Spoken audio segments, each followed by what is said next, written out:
안녕하세요. 전 시간에 이어서 계속 말씀드리겠습니다. 자, 전 시간에 우리가 이제 이 세상을 망하게 하는 음녀에 관해서 우리가 이야기를 나눴죠. 자, 그 음녀, 음녀가 이 음녀 때문에 세상이 망한다.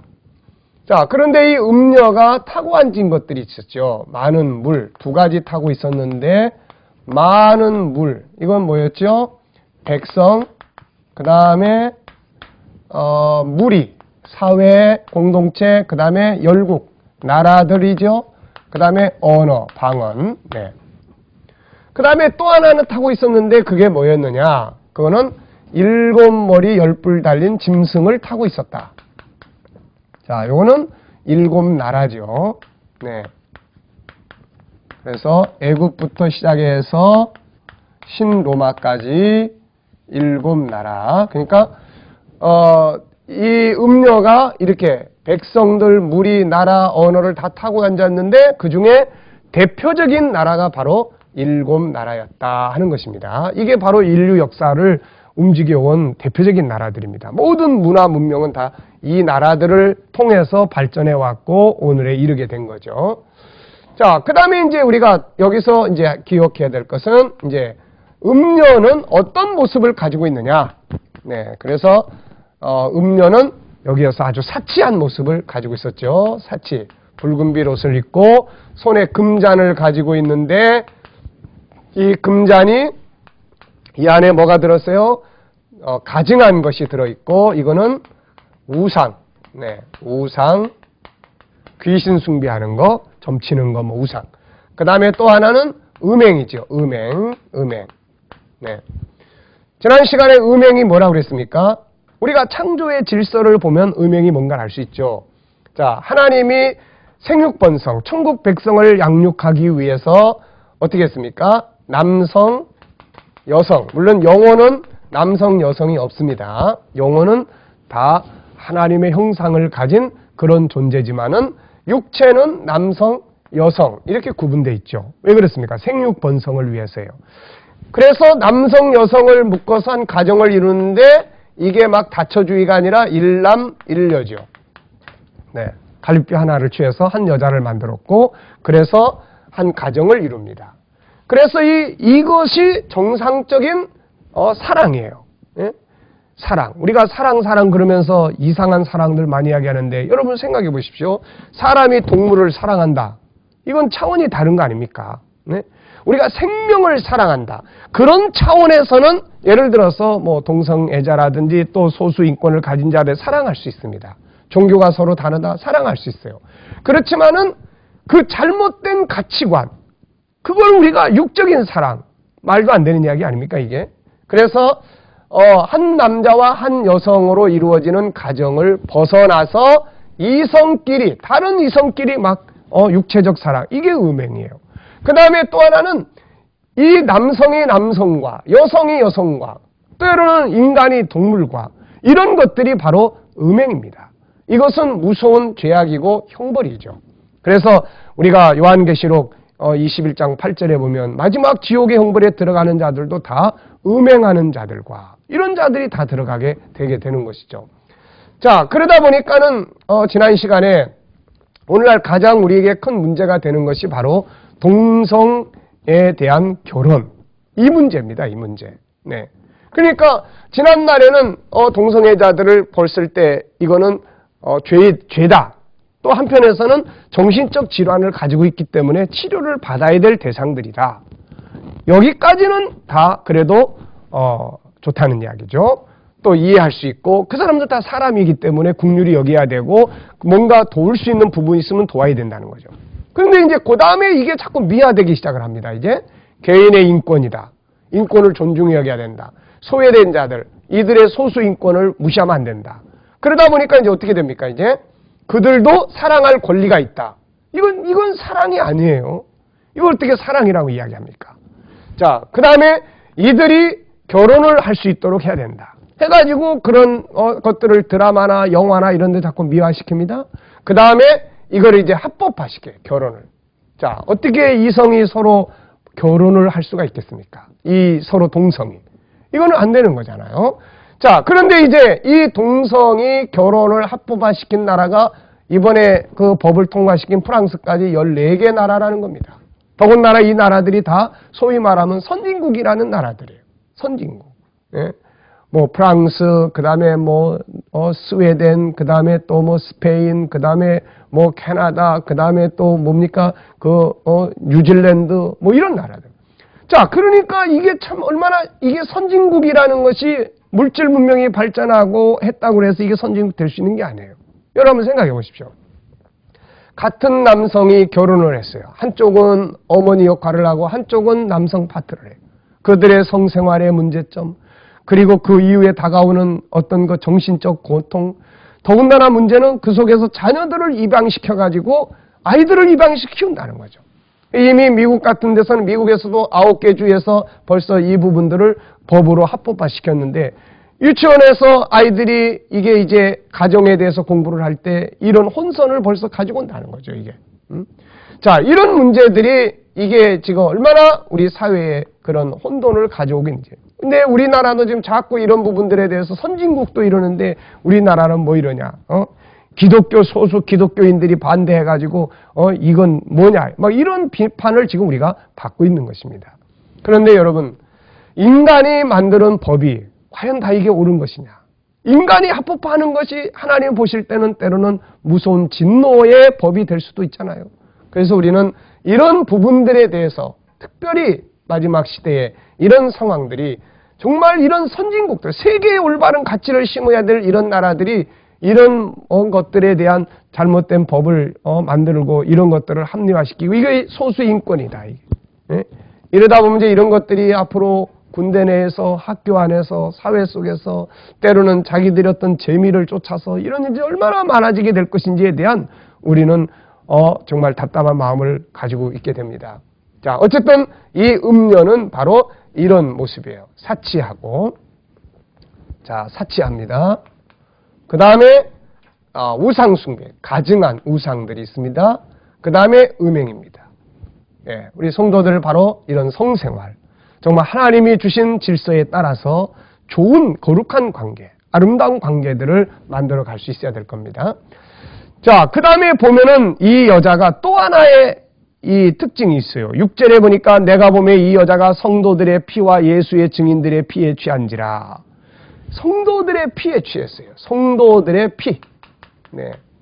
성도들을 왕따시키고 핍박하고 하는 이유가 딴 게 아닙니다. 자기들 따라가지 않는다고. 네. 자기들이 정한 법을, 정한 룰을 따라가지 않는다고. 우리가 철로 역정을 읽다 보면은 그 천국 가는데 기독교가 천성 가는 이야기를 다루고 있는 거 아닙니까? 근데 그 내용을 보면은 허와시라는 곳을 이 기독교가 통과를 합니다.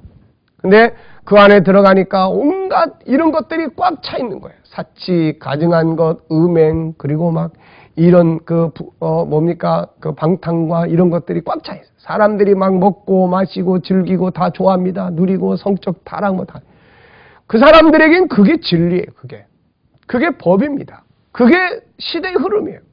근데 기독교는 그거 살 게 아무것도 없잖아요. 그러니까 막 한 길만 똑바로 딱 갑니다. 그랬더니 그 사람들이 보고 기분 나쁘다는 거죠. 너네는 도대체 어디서 와서 뭘 구하러 가는데 이 좋은 상품들을 놔두고 그냥 가냐는 거예요.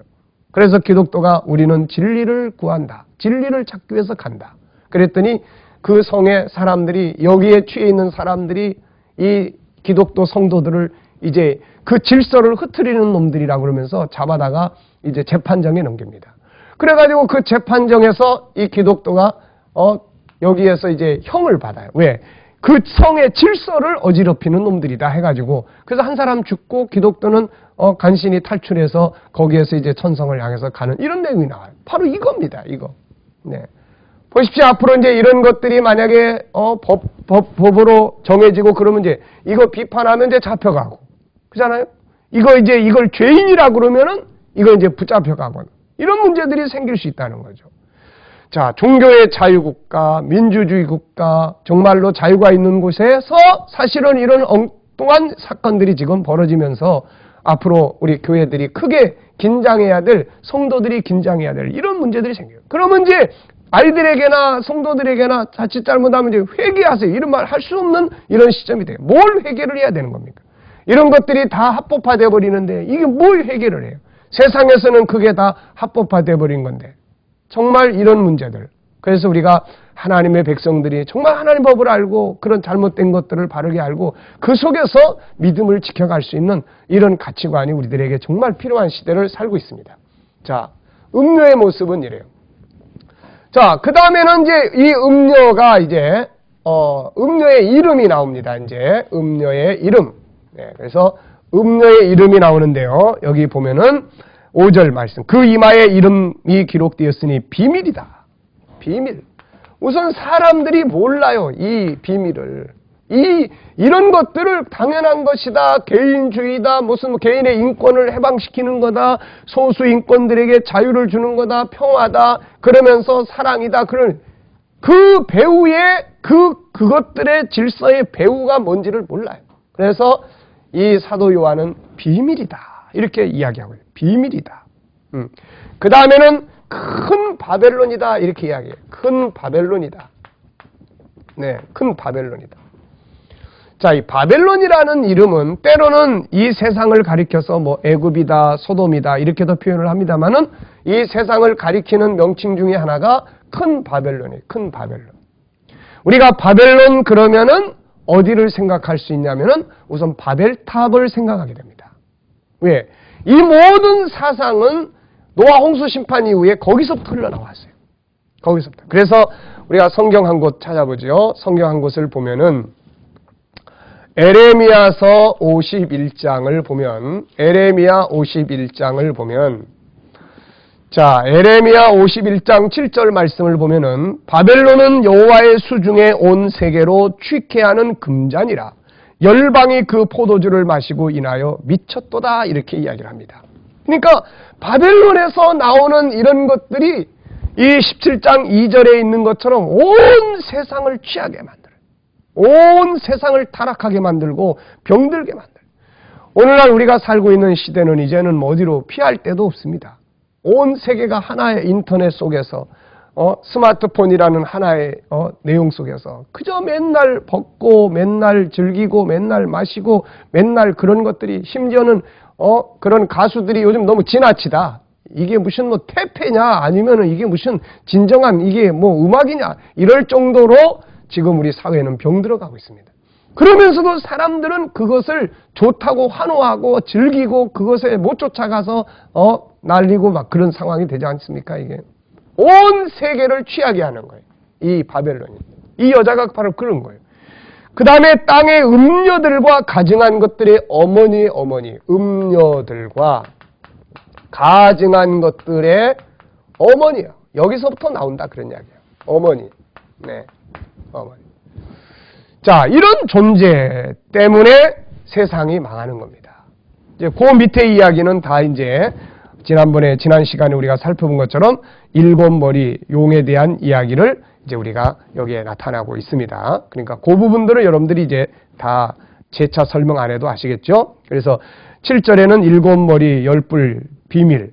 그래서 일곱 머리는 바로 일곱 산, 일곱 왕. 다섯은 망했고 하나는 있고 다른 아직 이르지 아니했다. 반드시 잠깐 동안 이룰 것이다.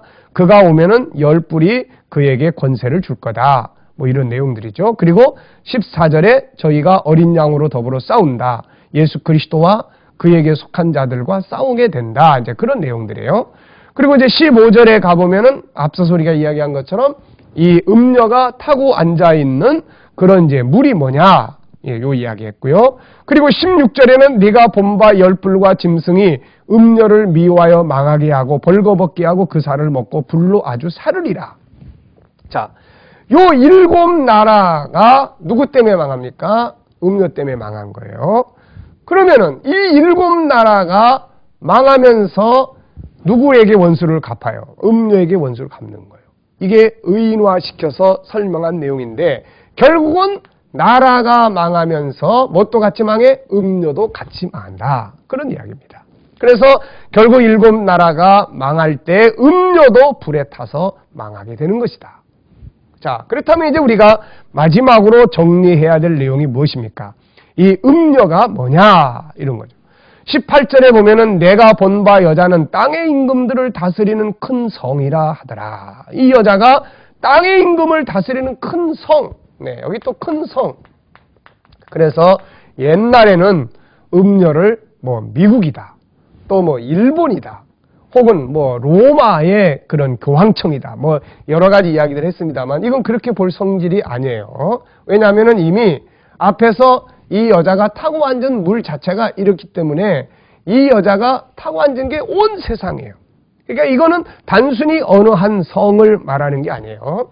바로 바벨탑에서부터 흘러내려온 무엇입니까? 바벨탑 사건을 통해서 세계를 망하게 하고 흘러 들어간 그 사상, 정신이 있죠. 무엇입니까? 바로 인본주의입니다. 인본주의. 네, 인본주의. 네. 인본주의. 그래서 여기에서 말하는 음녀는 우리는 바로 인본주의다. 그러니까 이 인본주의가 바벨탑에서부터 흘러나. 그 전에는 바로 가인으로부터 시작이 됩니다. 가인으로부터 시작이 돼가지고 노아 홍수 심판을 가져오게 되고 그 다음에는 바벨탑 사건을 통해서 다시 살아나서 이것이 이제 세계로 흘러 들어가면서 바로 이 같은 정신이죠. 음녀의 정신, 사치, 우상, 음행, 그 다음에 성도들을 핍박하는 이런 거짓된 진리, 이런 것들이 바로 이 음행, 이 여자의 모습이다. 그래서 우리는 이 여자는 바로 인본주의다, 이렇게 보는 것입니다. 그 시작점은 노아 홍수 심판 이후에 바로 바벨탑 사건이 되었던 것입니다. 자, 그러다 보니까 오늘날 인본주의는 세상을 망하게 만들어요. 네. 앞서 말한 것처럼 인간들의 머릿속에서 나온 이런 어리석은 것들은 바로 사람들을 더 부패하게 만들고 부패한 세상을 만들어가고 있고 결국은 그 음녀의 정신 때문에 망하게 되는 거예요. 네. 그러면 이 나라들이 망할 때 뭣도 같이 망합니까? 인본주의 정신, 인본주의 가치도 같이 망하게 되는 거예요. 네.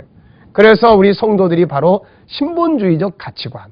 그래서 우리가 우리 KDM에서 정체성 시리즈에서 마지막 부분은 바로 문화의 역사입니다. 바로 이 부분을 이제 집중적으로 공부를 하게 되는 것이죠. 자, 그러면 이제 우리가 이제 전체적인 내용을 이제 대강 정리를 했습니다. 그러면 이제 이걸 좀 더 이제 정리를 마무리하도록 그렇게 해보겠습니다. 자, 이 세상은 무엇 때문에 망해요? 바로 이제 음녀 때문에 망한다. 이 음녀는 무엇이다? 인본주의다. 자, 그러면 이제 인본주의의 이 역사를 한번 우리가 간단하게 정리를 해보겠습니다. 네. 그래서 우리가 역사를 바로 아는 것은 대단히 중요한 것이죠. 인류의 역사는 맨 처음에 창세기 1장, 2장에서 출발합니다. 근데 여기에서는 무엇이 중심이 될까요? 여기에서는 신본주의, 창세기 1장 1절에 하나님이 태초에 천지를 창조하시니라. 그래서 처음에는 신본주의가 출발합니다. 신본주의가 처음에 출발합니다. 그래서 창세기 1장, 2장은 바로 신본주의의 역사를 보여줘요. 근데 사람이 범죄를 하게 되잖아요. 그래서 쫓겨납니다. 그리고 나서 창세기 4장 16절을 보면은 무슨 말씀이 나오냐면 가인이 여호와의 앞을 떠나니라, 이런 말씀이 나와요. 가인이 하나님을 떠나는 거예요. 하나님과 같이 살아야 될 인간이 하나님을 떠나는 거예요. 그래서 이때부터 하나님이 없는 사상과 가치관과 역사를 시작하는데 이것을 가리켜서 우리가 인본주의다, 이렇게 이야기를 하는 거예요.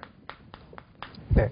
그러면서 한편에서는 바로 이 아담, 그 다음에 셋, 그 다음에 에노스, 그 다음에 에녹, 노아 뭐 이렇게 거쳐가면서 신본주의의 역사가 또 이렇게 진행이 되고 있는 것입니다. 그 속에서 예수 그리스도께서 오셨고 그 다음에 오늘 우리들은 바로 그 줄기에 있는 백성들이 되는 것이죠. 자, 그러면 인본주의의 특징은 뭐냐? 신본주의와 인본주의의 특징은 5가지의 특징이 들어있어요. 우선 인본주의의 특징을 보면은 하나님이 없고 사람이 중심이에요. 사람. 근데 문제는 이 사람이 타락한 사람이라는 거예요. 타락한 사람. 네, 타락한 사람.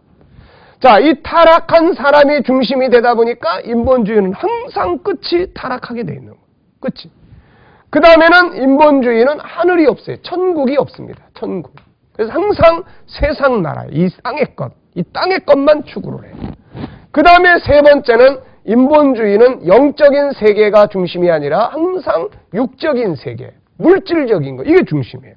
먹고 마시는 것, 눈에 보이는 사치로운 것, 항상 이런 것들이 중심이고, 사랑도 영혼에 대한 사랑이 아니라 사랑 그러면 항상 육적인 사랑, 네? 비정상적인 사랑. 그래서 사랑이라는 이름으로 남의 아내를 음행하게 되고, 사랑이라는 이름으로 그런 엉뚱한 동성이 그런 사랑을 나눈다고 하고, 이거는 안 되는 거죠. 우리는 보통 진화론적 가치관을 비판을 합니다. 왜 그러냐면은 바로 이런 인본주의에서 나중에 진화론이 나왔기 때문에 물질 중심, 그 다음에 힘의 논리가 중심이잖아요. 힘 있는 게 몽땅 다 차지하는. 그런데 동물의 세계에서도 어떻게 보면은 암컷이 암컷과 교제를 하지 않잖아요. 네? 수컷이 수컷과 함께 삽니까? 네? 그런 어떤 성적인 교미를 하지 않잖아요. 그런데 사람이 남성이 남성과 여성이 여성과 그런 어떤 성적 관계를 갖고 이런 가정을 이룬다고 한다면, 미안한 이야기지만은 동물만도 못한, 예? 이런 어리석은 그런 파괴된 삶을 만들어 간다고 하는 거, 우리 이거 기억을 해야 됩니다. 자, 그래서 이들은 육적인 것만을 추구해요. 그래서 물질 문명이 발전하면서 영적인 병들이 많이 생기고 정신병들이 많이 생기게 되는 거예요. 그 다음에 네 번째는 사랑의 질서. 여기서 말하는 사랑은 육적인 사랑만이 아니라 영혼에 대한 사랑이에요. 생명에 대한 사랑입니다. 생명에 대한. 육적인 사랑도 일남일녀. 일남일녀예요. 이게 기본 하나님이 보여주신 기본 원리입니다.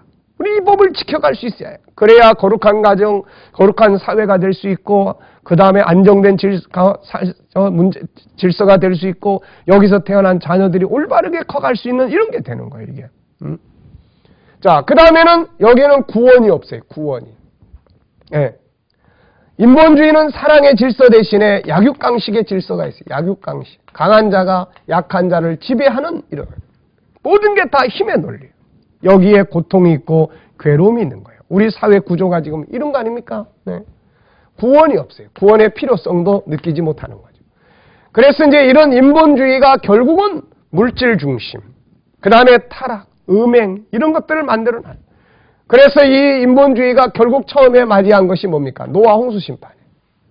그러다가 나중에 바벨탑 사건을 통해서 다시 재생되고, 이게 흘러가면서 소돔 고모라를 만들고, 이게 흘러가면서 가나안 땅 문화를 만들고, 이집트 문화를 만들고, 도시 문화를 만들고, 그러면서 세계를 타락의 문화들을 만들어가면서 오늘에 오고 있는 거예요. 오늘에.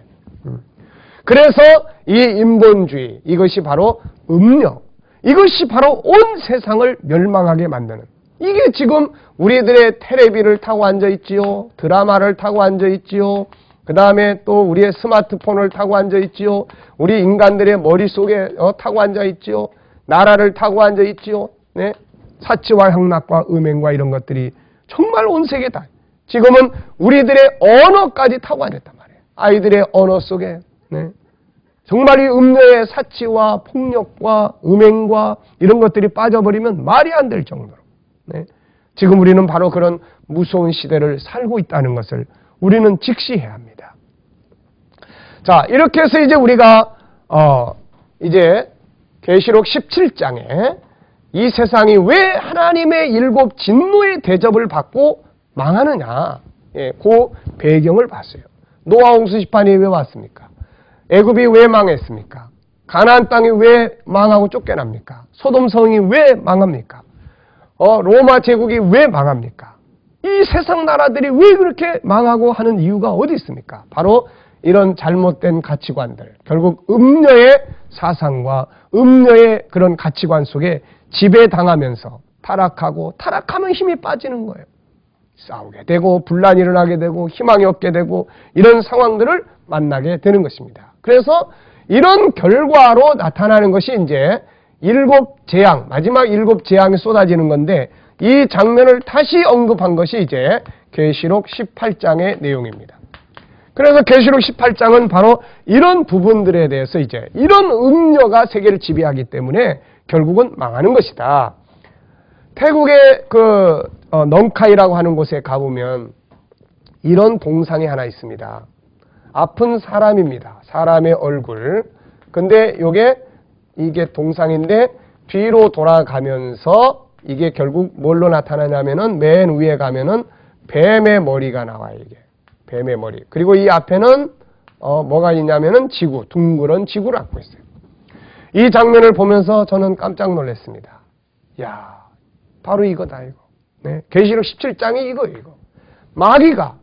마귀가 이 인간을 통해서, 인본주의라고는 인간을 통해서 세상을 멸망으로 끌고 가는 거예요. 네. 오늘날 마귀가 눈에 보이게 나타나서 우리와 싸웁니까? 아니잖아요. 실컷 마귀들과 싸울지라 찬송 부르고 나가도 밖에 나가면 온통 인본주의를 통해서 방탕과 타락의 세계로 우리를 그냥 끌고 가버리는 거예요. 인터넷 속으로, 그런 타락의 문화 속으로. 네. 그래서 우리가 창세기 4장 16절에 사단의 인본주의가 등장하기 전에 창세기 3장에서 마귀는 사람을 미혹합니다. 그래서 그 다음부터 이제는 인간을 통해서 인간을 멸망으로 끌고 가려고 하는 것이 바로 사단의 정체예요. 그래서 인본주의의 영적 배경은 바로 사단입니다. 그래서 사도 바울은 우리의 싸울 싸움은 공중권세 잡은 자. 그러면서 고린도후서 10장에서는 우리에게 바로 이 세상의 인본주의적 지혜, 하나님을 대적하는 모든 지식들을 대항해서 싸워야 된다. 이렇게 말씀하고 있는 것을 볼 수가 있습니다. 자, 17장의 정리는 여기서 마치도록 하겠습니다. 수고하셨습니다. 감사합니다.